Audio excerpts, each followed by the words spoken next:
Hey everybody, Coach here. Hey, how are things going out in your world? For me, I've been working on this and the research to go along with it, and I've been enjoying some of the mountainous areas of the state of Idaho in the U.S.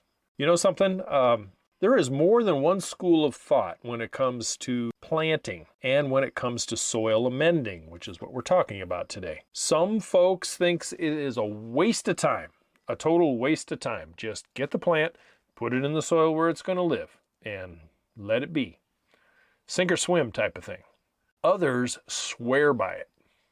And yet others have absolutely no idea what they were doing and just wing it when it comes to planting, gardening, and amending.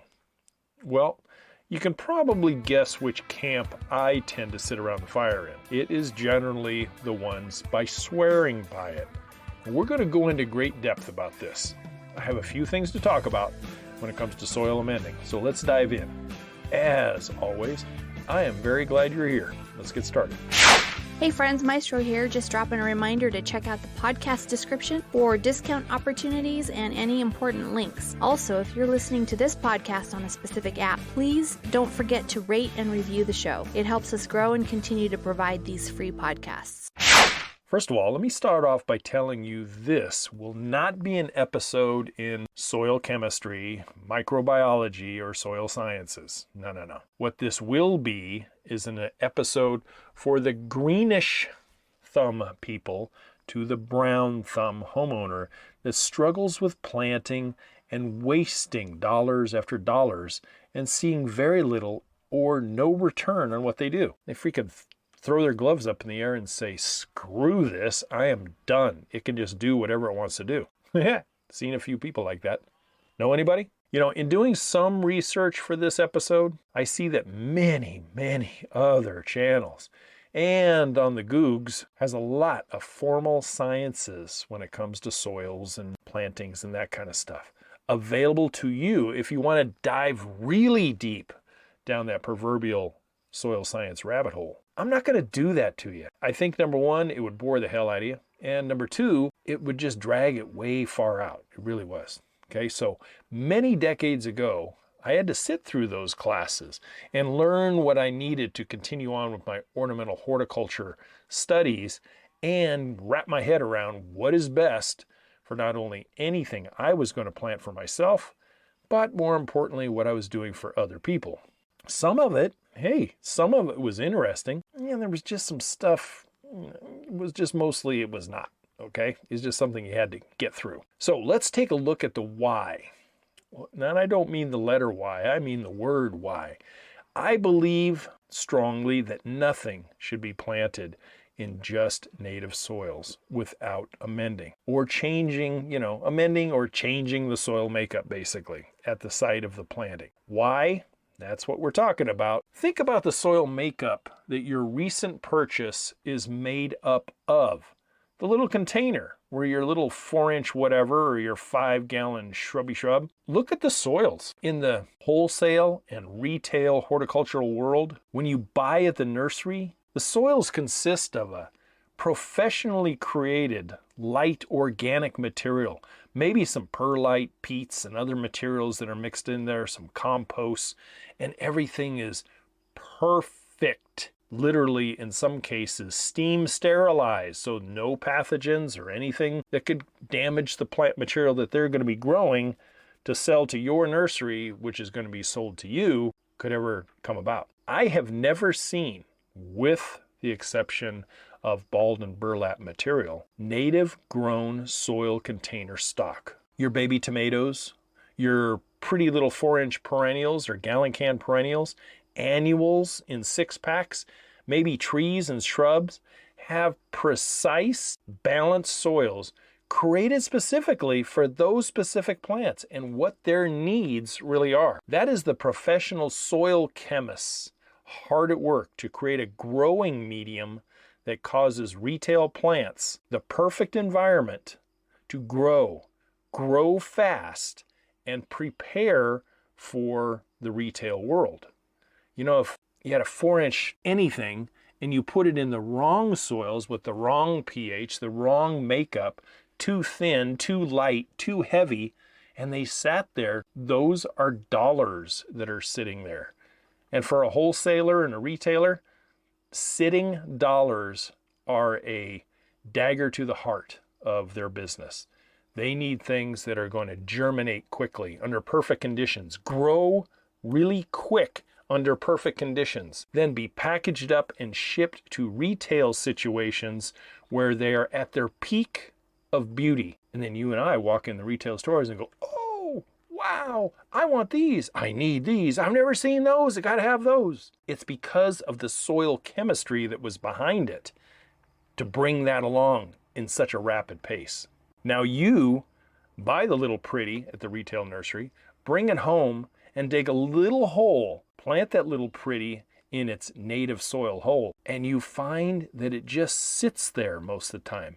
It sits and sits and sits with little to no growth, or you turn your back on it and don't water it, don't take care of it or anything else because you got life that gets in the way, and sometimes it dies. Any of that sound familiar to any of you at any time? At the nurseries where I learned horticulture firsthand, thank you Navale's Nursery and Bert Bertolero, but you learn firsthand why native soils, especially where I was practicing, it was in Fremont, California, and the southern end of Fremont, California, down around the GM plant, the soils was like black clay. It was horrid type of soil to learn about amending in. But everybody who came into the nursery, and every time you bought plants, you got a care card. And on that care card, we would always tell you, we strongly urge you to amend your planting areas and use this and try some B1 in there for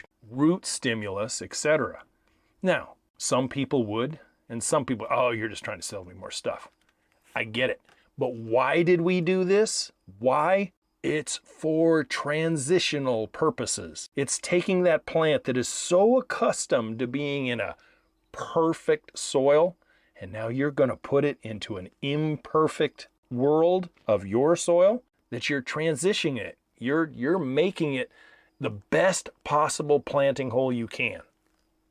So we give the plant every opportunity by amending to acclimate and adjust, de-stress, which it literally has to do, and become at home in its new home. Not where it was raised, not where it was germinated and born or cuttings were put and it grew from there, but where it is intended to live out its life now. That's why we amend. Picture this.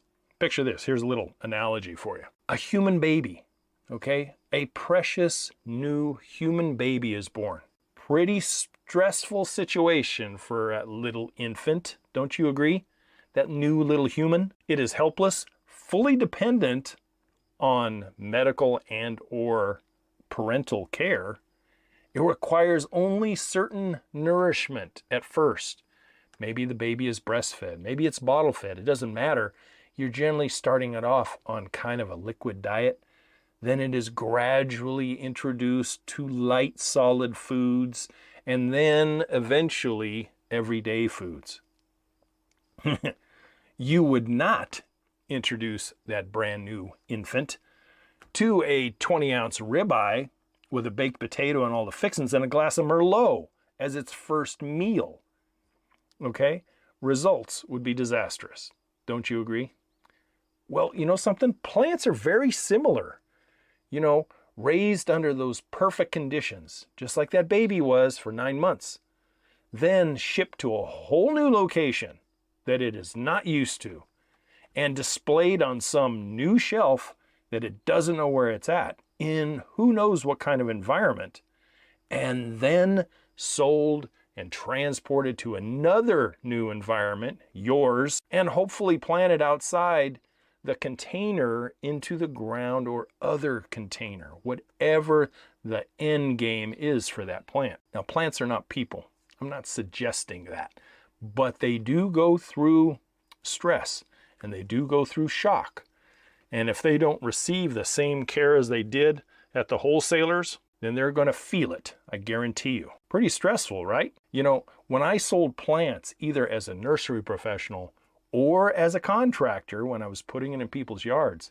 It had been ingrained in me decades ago at the nursery level to amend the native soils for this transitional space, the all-important transitional space, to reduce plant shock and ease the plants into its new environment and assure success, which is what we're all striving for. This is why I always try to upsell people, selling them bags of compost or planting mixes, fertilizers, stakes for their trees, in addition to the plant itself.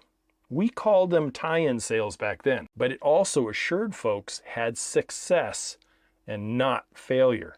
Because what happens when people get home, they plant their little new pretty, it dies in 30 days. I'll guarantee you they won't look to themselves and go, oh man, I really screwed that up. I didn't listen to Coach or anybody else when they told me to use this other stuff. No. They don't do that. They turn around and say, hey, you know that guy Coach? That nursery that he runs over there? Nothing grows. Everything is garbage. Every plant I've ever bought from them turns around and dies on me. I'm never going back there again.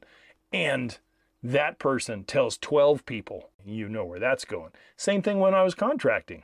Had I went out and bought $3,000 worth of plant material for a front and backyard landscape job, it was imperative. There was nothing more important to me than I was going to do the planting, and I'll cover that in a minute. In countless episodes, both here on the podcast and the YouTube channel, countless episodes, I have touted something over and over and over again. It's my mantra. 50% native soil, 50% soil amendment, and a pinch of organic fertilizer is the recipe for all the success I've ever had, both professional and personal. It's not just a catchphrase. It is what I do and did for many, many, many years. Tens of thousands of plants that I have sold, that I have planted and raised both professionally and personally, receive this same simple step by step. It really is. It's not brain surgery. It's just what worked for me. And chances are you can take it and apply it to almost any situation you have. Now, granted, if you're living on top of a rock somewhere and the only time you put a shovel in the ground, it just goes tink, okay? Yeah, you're not going to amend that soil very much, but you certainly could do some great hugelkultur and raised bed stuff if you wanted to. You know, with soil amending, I also added, I was a big fan of EB Stone organic fertilizers. It's probably the one I used more than anything. I added a pinch of that stuff, and occasionally, depending on the soil conditions that I was dealing with, I would put in some mycorrhiza fungal additives. But it would depend on what the soil texture was at the time. If it was kind of worn out, yep, it got some organic fertilizers and maybe some mycorrhiza. And I am very confident that I would be a safe bet. I maintained a 95 to 98% success rate of all plants I ever put in the ground or in containers. And the plants were thriving as a result of this simple planting technique. It's no joke. It really isn't. Amending that soil and giving that transitional space for those plants. I mean, I was at the nursery yesterday and I was looking at gallon can plants for like almost $20 a piece. $20. 4-inch perennials for $12 a piece. And I was just gobsmacked. I really was. So wouldn't you want to take just a couple extra steps and kind of build that very expensive plant an insurance policy to thrive and grow and be okay? I don't know. Maybe it's just me. So let's talk about the source for just a second. Now, with all that being said, what amendments are best for your landscape or garden? Well, depends. Commercial mixes those that are bagged, etc., that are made commercially, mixed and measured precisely and moisturized and done just perfectly and shoved in a bag and then put on pallets and shipped to your nursery where you go and buy it. If you're dealing with smaller areas and smaller projects, I would lend myself to that. That's where I would go. But if you're dealing with a large scale project, a whole backyard or a front and backyard or a rural property that you're trying to get underway, those bagged products will tend to bust a budget. So that will put a hurting on the wallet if you're doing large scale amounts of commercial mixes. So you can go to bulk materials, and that's where a lot of my composts and other things that I used for planting came from. It came from bulk materials. My mulch came from bulk materials, as well as my composting that I used for planting and for amending for turf lawns, etc. Now, you can make up your own compost. That's pretty easy to do, which YouTube only has about 2 bazillion episodes from various creators on the channels, and it's so easy to go look. And it can be kind of fun, provided that you have some patience in your bones to do it.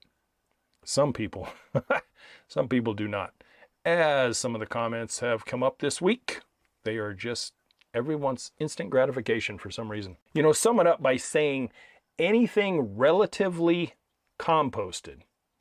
And when I say that, it's been heated up to a certain degree to kill off detrimental pathogens and weed seeds that might be in the compost will work for you. Composts from dump sites nowadays can work well. I have used them in the past from certain sites that I did business with because I went out and personally inspected it. And if I was buying a 6 cubic yard dump trailer full of it, I wanted to see what it was. There were 2 in my county where I worked that I would actually buy it from. And oftentimes they didn't have very much because the rest of my competition knew it too. And it would get scooped up pretty fast. But the whole thing is rotation, heat, moisture levels, and other things were done and maintained properly by the people who are creating it. Not all compost is created equal. Believe me, you can get some crap.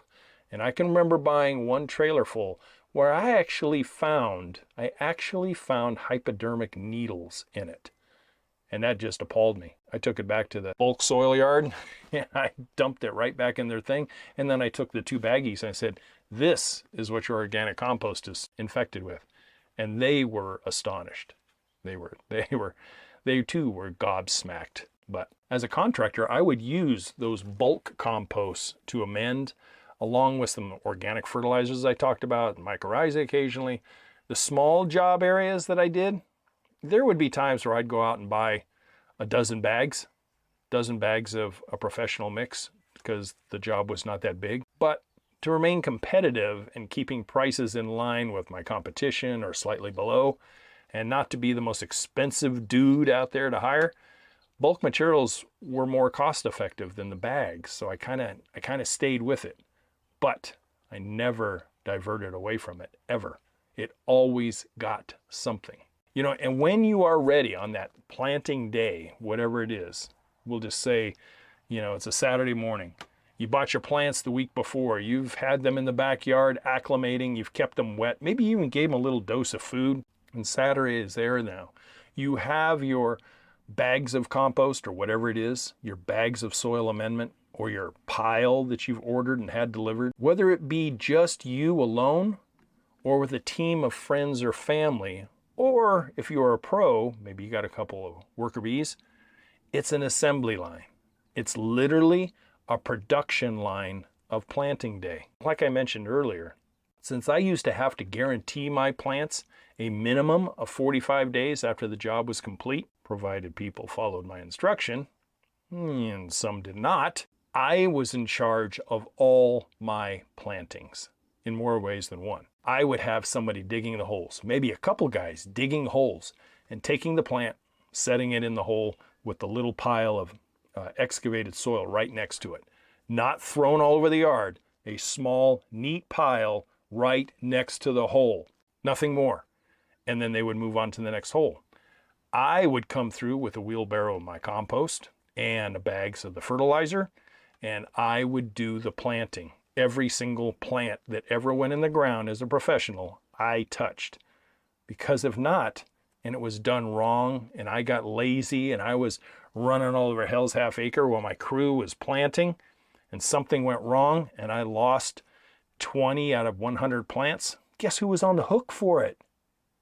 You know, maybe it was a little bit of a control issue, as Maestro would attest to, but it was, I wanted these things to succeed, and I didn't want that phone to ring and say, hey, what you planted died, and I want it replaced.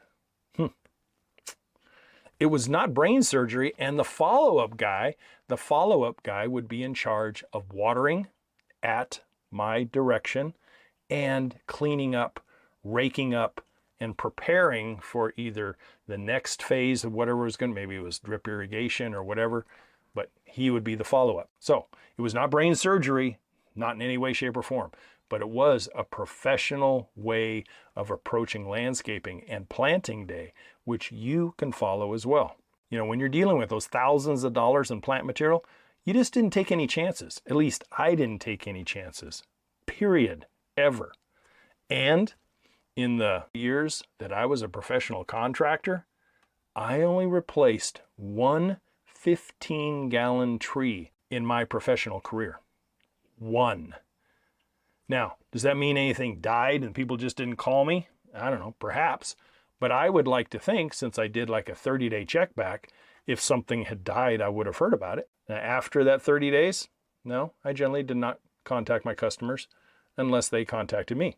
Now, I am positive based on social media issues that are out there, that there will be some criticism about my techniques, my success rate, etc.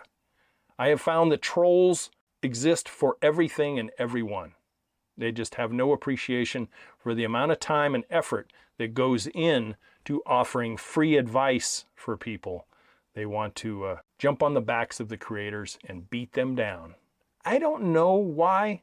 I don't. But frankly, my skin is thickened quite a bit enough to handle them. But I can only share with you what worked for me, what I did, and the why behind it. And the whole purpose of this channel is for your DIY landscape success. And if you're a budding professional out there, it's for you as well. It really is. Now, some people may think this is rudimentary at its very core, and that's freaking okay, because the people I'm talking to are beginners. And chances are they are not professional gardeners. They are not professional landscape people. And they're out there on Saturday morning because they just went and spent $300 at the nursery and they want to put stuff in the ground. And maybe they're first-time homeowners. And they came from apartment life. And now they're having to learn how to take care of a yard and to beautify a yard. So I really don't give a crap too much about people being critical. Go find another channel. Plain and simple. This is for the beginners. This is for the DIYers. Okay? Anyway, you can apply this soil amending thing to lawn installation as well. You know, I added the step of rototilling in order to install new lawns. I would generally rototill 4 to 6 inches. And in that rototilling, there would be organic fertilizers and there would be compost and other stuff. And when we got done, we had a very nice sod bed that we would take and regrade out, firm up with water, even walk around and tamp it down with feet or machine, whatever it is. And then I'd let it set for a few days, watering it, letting it settle out, and then I would introduce. Was I a seed guy? No, I was not. I was not a seed guy. Most landscape professionals are not seed guys, except for those maybe up north or something where sod is not available. I was 100% a sod guy. And the reason being is once you rototill, you oftentimes expose deep, dormant seeds back up to the surface. And what I've seen, it's such a hypocrisy sometimes. So you rototill, you bring weed seeds up to the surface, you put seed down and you top dress it, start watering it, and as your grass comes up, your new weeds come up. Now for you perfectionists out there, for you environmentally sound people, Maybe you go out there because you have nothing better to do in the evenings and the mornings, and you start hand pulling all the weeds that are mixed in. Sometimes that can be really easy. Chances are it can be really hard. And so I hear how people turn around and they use broadleaf weed killers and they throw more herbicide on their brand new lawn. And I'm the bad guy. I'm the bad guy. So I use sod because it would smother that. Your sod layer there with the 3/4 of an inch to sometimes even an inch of soil would sit on top of there. You would water your new sod lawn. It would create a barrier for a lot of new broadleaf weeds and whatnot to come up through there. Will it restrict weed grasses? It will for a little while. But for you people who don't want to treat Bermuda grass and other rhizomic type grasses, and you want to take it out and put in a new sod lawn because you think it's going to look pretty, just stand by, because other stuff will come up through that pretty freaking easy. It really will. Now, will all this amending add to your bottom line? Will it add to a bigger writing of a check, swiping of a card, doling out more greenbacks? Yes, it will.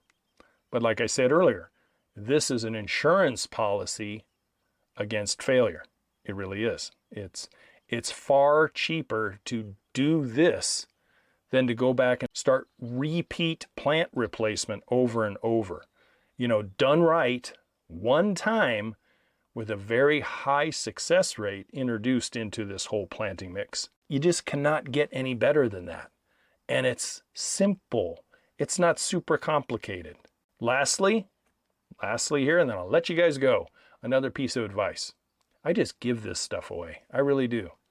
You know, decades in the making, and I just throw it at you here. Plant selection is also a key component to success. Choose your plants wisely. There are times when growers force plants to be ready, not naturally, but literally force them through additional light, through additional food, additional heat, or additional colds. They do all of this, and you have to be aware of that. I usually, when I went and bought stuff for my customers, I had no problem taking that can, supporting that root ball, turning it upside down, and seeing what kind of root ball I had that I was going to be putting in the ground. There were times in mid to late spring when supplies were starting to run that wholesalers were kicking up immature plants and selling them and wanting us as contractors and stuff to put them in the ground. And I can remember some really distinct selections was Sasanqua camellias when they were super popular. And man, I would take those and turn them upside down, and there was barely a root zone. And I would go to my broker and I'd say, what the WTF? What the heck is this? And he'd say, oh yeah, there's not much stuff out there right now. So be aware. Turn it upside down. Don't damage a nursery's plant material, but you can take a look. You should see some root development around the outside of that root ball. It will hold together correctly for you, whether it's a 4-inch, a gallon can, 5-gallon can, 15-gallon tree or bigger. It should be ready to go in the ground, not ready to sit at a wholesaler's for another month. So be aware of that.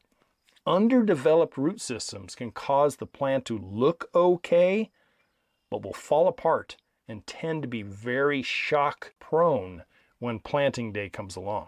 If you have a mature plant ready to go in the ground, you can turn that thing up, loosen the roots on the outside of the root ball gently, and then plant. Plant keeping the bulk of that root ball intact. And then your 50-50 mix with a little bit of fertilizer, firm it down in there, give it a water basin and a good drink. Bam. Bam, son. That is how you have landscape success. Plant material on the shelves for a long period of time tend to weaken the plant. You know, you water it, you water it, you water it, you water it, you water it, water it, water it, and it's been on the shelf for 3 months at a nursery, and it's not being cared for correctly by the staff. Nurseries want to turn plant material quickly, regularly, and really do not want to carry over stock late into the season. If they bought something in April, they want it gone in May. They bought something in April. It better damn well not be on their shelves come August. And if it is, those are just dollars they're going to have to be paying taxes on, and chances are they're going to have to discount and probably not make a dang dollar off it, if not a loss, because they've had people watering it, the water it costs to water it, etc. Newer plants look best when they first arrive. I don't care if they arrive at mom and pop's nursery. I don't care if they arrived at a box store nursery or a Walmart or a grocery store. Chances are they still came from a professional wholesale grower at the time. And when they hit that retail shelf, it's still supposedly a nice, healthy plant. It's what you do with it when you get home. And now you know how and what to do with it. Anyway, so to sum it up, why do we amend? It is an insurance policy against failure and offers your recent landscape investment dollars to do the best possible chance for success, which will reflect positively on you, both inside in confidence and pride, and outside when the plant's beauty pays you back in flower, fruit, veggie, lush turf, or whatever you work so hard on to accomplish. Hey guys, that's what I have for you this week. Hope you got a little something out of it. Hey, don't forget to check out the YouTube channel in a little while. I would appreciate a subscription if you don't mind. And if you have any questions, you can always email me at youryardcoach@gmail.com. Don't forget to take a look over there at the website, youryardcoach.com, for the book, the course, the checklist, and my freebie. And the Amazon store is always available to you. Thanks for sticking with me. I really do appreciate it. Hope you got something. I'll catch you guys next week as always. You guys take care. And as always, to your landscape success. Hey friends, Maestro here, just dropping a reminder to check out the podcast description for discount opportunities and any important links. Also, if you're listening to this podcast on a specific app, please don't forget to rate and review the show. It helps us grow and continue to provide these free podcasts. Again, thanks for listening to this week's show, and we'll see you right here next week.